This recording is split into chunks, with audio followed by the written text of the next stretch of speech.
Audio Jungle.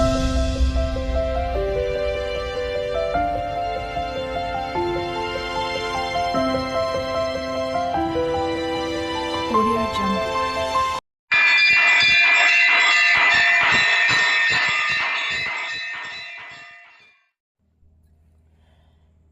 Chaitra పౌర్ణమి రోజున హనుమాన్ విజయోత్సవమా లేదా హనుమాన్ జయంతియా అనేది సందేహం చాలామందిలో ఉంటాయి.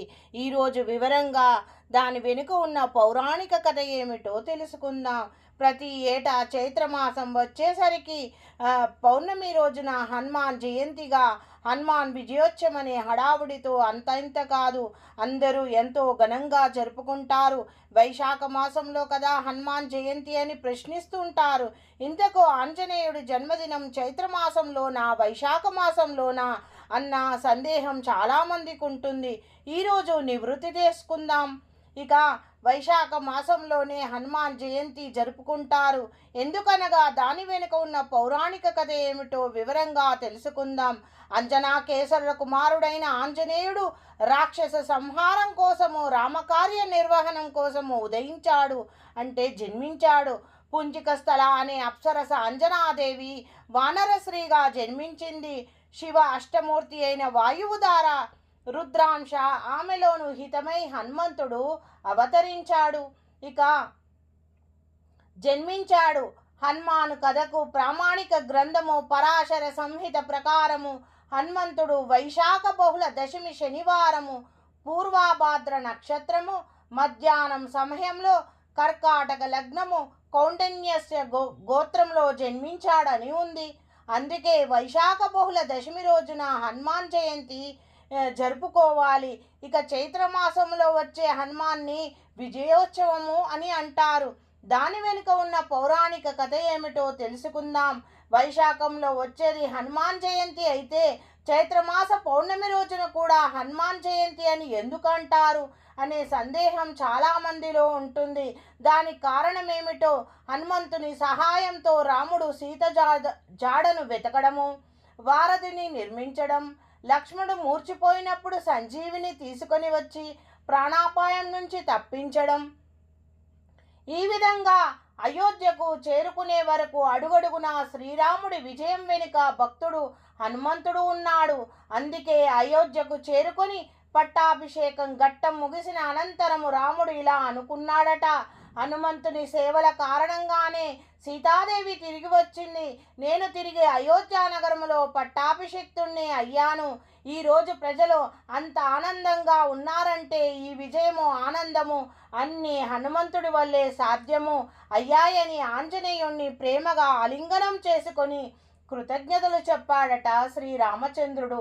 ఈ సందర్భంగానే గుర్తుపెట్టుకొని రాజ్య ప్రజలు అప్పటి నుంచి శ్రీరామనవమి, శ్రీరామ పట్టాభిషేకం తర్వాత వచ్చే పౌర్ణిమను గుర్తుపెట్టుకొని హనుమాన్ విజయోత్సవంగా భావించి వేడుకలు జరుపుకోవడం ఆనవాయితీగా వస్తుందని పురాణాలు చెప్తున్నాయి. ఇక ఉత్తరాది రాష్ట్రములతో పాటు తెలంగాణలోనూ హనుమాన్ విజయోత్సవాన్ని హనుమాన్ జయంతిగా జరుపుకుంటారు. ఇంకొన్ని ప్రాంతంలో మాత్రం వైశాఖ బహుళ దశమి రోజు హనుమాన్ జయంతిగా జరుపుకుంటారు. అంటే శ్రీరాముని కీర్తన జరిగే చోట హనుమాన్ పులంకితుడై అంజలి జోడించి ఉంటాడు. రాక్షసాంతకుడైన హనుమంతుణ్ణి స్మరిస్తున్నారని అర్థము. చైత్రమాసము కొత్త సంవత్సరానికి ప్రారంభం. అంటే మొదటి పౌర్ణిమ. చంద్రుడు 16 కళలతో సూర్యేంద్ర సంగమ కాలాన్ని సర్వసంధి కాలమని అంటారు. ఇక పర్వసంధి కాలం అంటే ఏమిటో తెలుసుకుందాం. అమావాస్య నుంచి పౌర్ణం వరకు గల 16 దినాలతో ఒక్కొక్క రోజుకి చంద్రుడికి ఒక్కొక్క కళ హెచ్చుతూ తిరిగి పౌర్ణమి నుండి అమావాస్య వరకు 16 దినాలలో ఒక్కొక్క రోజుకి చంద్రునికి ఒక్కొక్క కళ తగ్గుతూ వస్తాయి.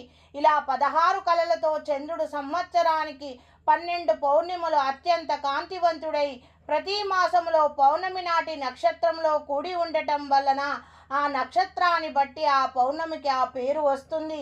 అలా ఏడాదిలో 12 పౌర్ణిమలు 12 పర్వదినాలుగా అందిస్తూ చంద్రుడు సర్వ మానవాళికి ప్రకాశవంతమైన జీవనాన్ని అందిస్తాడు. అందుకే ఉగాది సంవత్సరానికి ప్రారంభమవుతుంది. అందుకే రాముడు చైత్ర పౌర్ణమిని హనుమంతుని విజయోత్సవంగా ఎంచుకున్నాడని కూడా ఒక పురాణ కథ ఉంది. కలోకపి వినాయకో అంటే కలియుగంలో త్వరగా ప్రత్యక్షమయ్యే దేవత రూపాలలో వినాయకుడు హనుమంతుడు. హనుమంతుని నైజం యత్ర యత్ర రఘునాథ కీర్తనం తత్ర తత్ర కుతమాస్తకాంజలిం బాష్పీవార పరిపూర్ణలోచనం మారుతీ నమతాం రాక్షసాంతకం అంటే శ్రీరాముని కీర్తన జరిగే చోట హనుమంతుడు పులకితుడై అంజలి జోడించి ఉంటాడు. రాక్షసాంతకుడై అటువంటి హనుమంతుణ్ణి నమస్కరిస్తున్నాము. ఇక కేసరి అంజనాదేవుల కుమారుడు శ్రీ హనుమంతుడు. 11 రుద్రులలో ఒక్కడు శ్రీ ఆంజనేయ స్వామి పరమశివుని అంశతో జన్మించారని సాక్షాత్తు రుద్రాంశ సంభూతుడు సప్త చిరంజీవులలో ఒక్కడని కూడా అంటారు.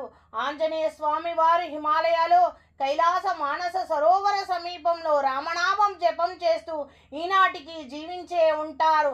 అంటే కలియుగం అంతమయ్యే మటికి ఏడుగురు చిరంజీవులుగా ఉంటారని మన పురాణాలు చెప్తున్నాయి. అందులో ఆంజనేయ స్వామి కూడా ఇప్పటికీ కూడా సజీవంగానే ఉన్నాడు. గంధమామాదన పర్వతంలో ఎక్కడ రామాయణం చెప్తారో, ఎక్కడ శ్రీ రామాయణము చెప్తూ ఉంటారో వింటుంటారో, ఎక్కడ రామజపం జరుగుతుందో, ఎక్కడ రామ సంకీర్తనలు జరుగుతాయో అక్కడ ఆనంద బాష్పాలు కారుస్తూ నమస్కరిస్తున్న తీరులో చేతులు జోడించి శ్రీ ఆంజనేయ స్వామి కూర్చొని ఉంటాడు. చినిగిపోయిన వస్త్రాలు ధరించి ముసలి వయసు వ్యక్తి రూపంలో వచ్చి రామకథ చెప్పే సభలో ఒక మూలన కూర్చుంటారని అంటారు. అందుకే రాకముందే వచ్చి అందరూ వెళ్ళిపోయే వరకు ఉంటారట. అందుకే ఎక్కడ రామ భజన జరిగినా, ఎక్కడ రామ సంకీర్తన జరిగినా ఒక ఆసనం వేసి ఉంచాలని చెప్తారు. తప్పకుండా ఆంజనేయ స్వామి వస్తాడని ఒక నానుడి. ప్రేత పిశాచాల సైతం హనుమంతుడి పేరు చెప్తేనే భయపడి పారిపోతాయి. మహారోగాలు నయమవుతాయి. చేపట్టిన పనులు శ్రద్ధగా విజయం లభిస్తుంది. శని బాధలు తొలుగుతాయి. రాహుదోషాలు తొలుగుతాయి. బుద్ధిని కలిగిస్తుంది. బలం పెరుగుతుంది. కీర్తి తేజస్సు లభిస్తుంది. ధైర్యము వస్తుంది. హనుమంతునికి 5 సంఖ్య చాలా ఇష్టం. 5 ప్రదక్షిణలు చేయాలి. అరటి పండ్లు మామిడి పండ్లంటే చాలా ఇష్టం. కదరీ పండ్లంటే చాలా ఇష్టం.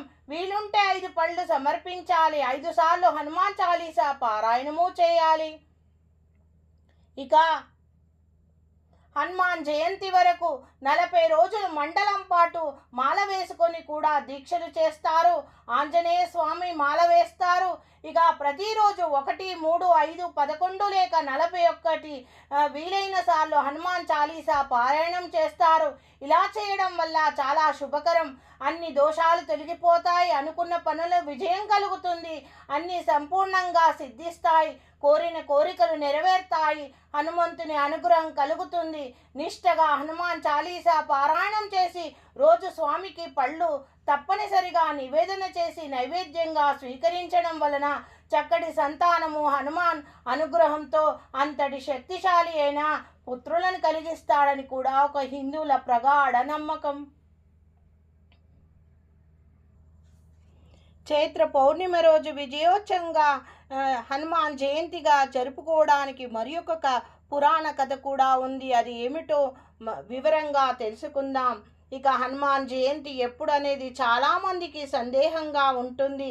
పరాశర సంహితం అనే గ్రంథం ప్రకారం ఆంజనేయుడు వైశాఖ బహుళ దశమి శనివారం జన్మించాడని తెలిపారు. అదే రోజున హనుమంతుడు జన్మతిథి చేసుకోవాలని చెప్తారు.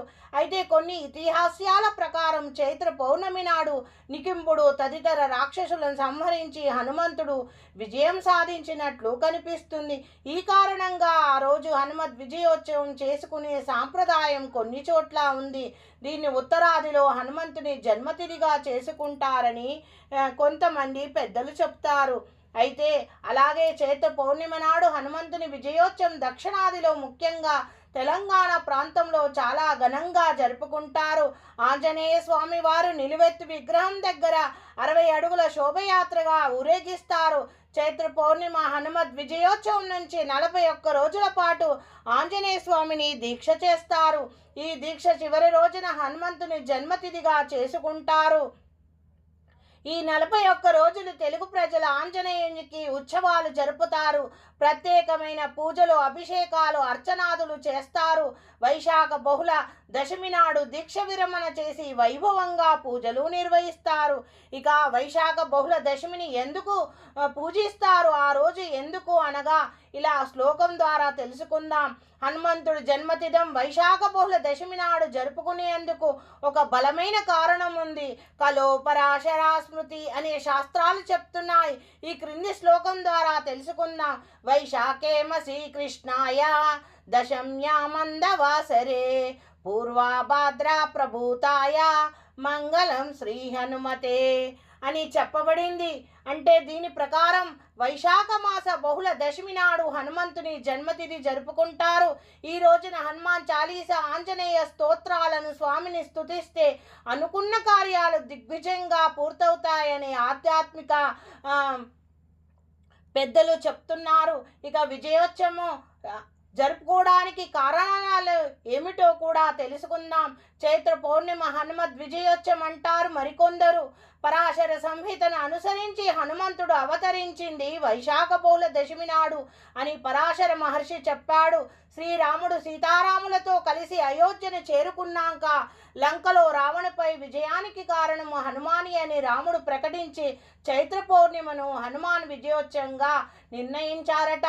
ఆ రోజు ఘనంగా హనుమంతుని సత్కరిస్తాడు శ్రీరామచంద్రుడు. ఆనాటి నుంచి ఇది పరంపరంగా విజయోత్సవం జరుపుకోవడము కొనసాగుతూ ఉంది. మరి ఒక కథ కూడా ఉంది. ఒకరోజు ఆంజనేయ స్వామి సూర్యుడిని ఎర్రటి పండుగ భావించి ఆకాశం వైపు ఎగురుతూ మింగబ్రోతాడు. అప్పుడు ఇంద్రుడు తన వజ్రాయుధంతో ఆంజనేయుడిని పై సంధిస్తాడు. అప్పుడు అతడు మూర్ఛిల్లి పడతాడు. ఆ ఒక బాధను చూడలేక వాయుదేవుడు ప్రపంచమంతయు వాయువీక్షణ లేకుండా చేస్తాడు. లోకమంతా అల్లకల్లోలమవుతుంది. వాయువీక్షణ లేకపోతే ఈ జగతికి మనుగడే సాగదు కదా. అందుకే అప్పుడు దేవతలందరూ మరలా వాయుదేవుణ్ణి శాంతింపజేసి ఎలాగైనా తప్పకుండా నీ కుమారుణ్ణి మరలా చిరంజీవినిగా చేస్తాము, అంటే బ్రతికిస్తామని వరమిస్తారు. ఆనాడు చైత్రశుద్ధ పౌర్ణమి రోజు జరిగింది కాబట్టి ఈ సంగతి మరలా ఆంజనేయ స్వామి పునర్జీవితాడు అవుతాడు కాబట్టే జయంతిగా కూడా జరుపుకుంటారని ఒక ప్రచారంలో ఉంది. ఇలా హనుమాన్ విజయోత్సవం వెనుక ఉన్న పౌరాణిక కథలేమిటో ఈరోజు చక్కగా తెలుసుకున్నారు కదా. ఇక మీరు తప్పకుండా నా వీడియోస్ అన్ని షేర్ చేయండి, సబ్స్క్రైబ్ చేయండి. Thank you for watching my video.